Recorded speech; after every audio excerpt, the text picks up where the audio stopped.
And that's, that's kind of the story of this chapter, of this section, is like, yes, he was under condemnation, but you may not ever be under that kind of condemnation. And yet you still have access to the same atonement that Joseph did and Martin did.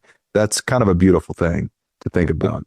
There's a lot of inspiration that we can get from Joseph Smith's inadequacies, right? Because obviously he was feeling inadequate here.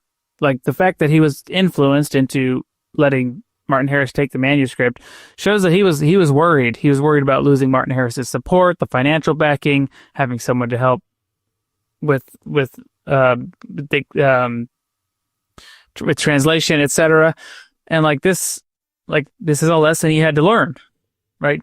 He had some inadequacies. He had to be refined. He had to repent, and he had to learn to trust more in the Lord. But there's other seemingly there's other big events throughout Joseph Smith's ministry that's could be interpreted as failures or things gone wrong, whether it's like the bank failing, and losing all the public confidence of the community, whether it's going to Missouri and then not being able to successfully establish Zion there after clearly having it revealed that it's supposed to be there, or even establishing the temple and then having it destroyed and losing there's a lot of events where you can look back and say Joseph Smith had to overcome a lot of tragedy.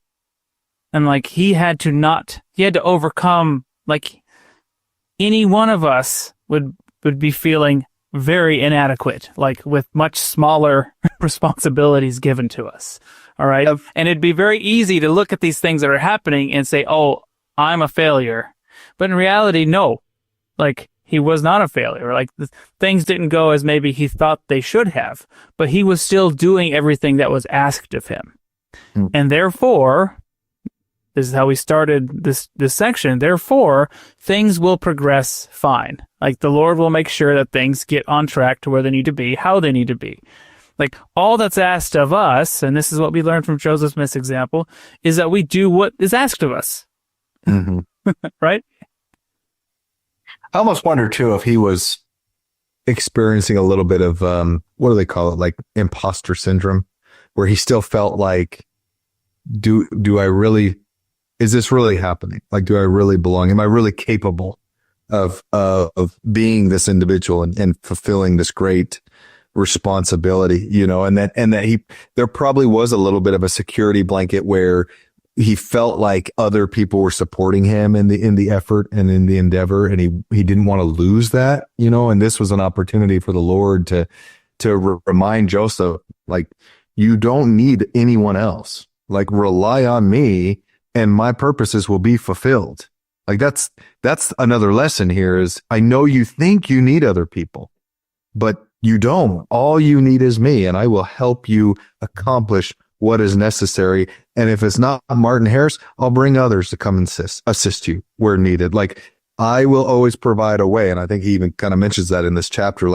I will always provide for you. I will always make sure that what you need is provided, that you'll be able to get through any difficulties, any tribulations. Hit that like button, leave us a comment, subscribe to the channel. We really appreciate it. They may seem like little things, but liking, commenting, it helps the algorithm push our content out to more people. So it's our small way of sharing the gospel in a social media age.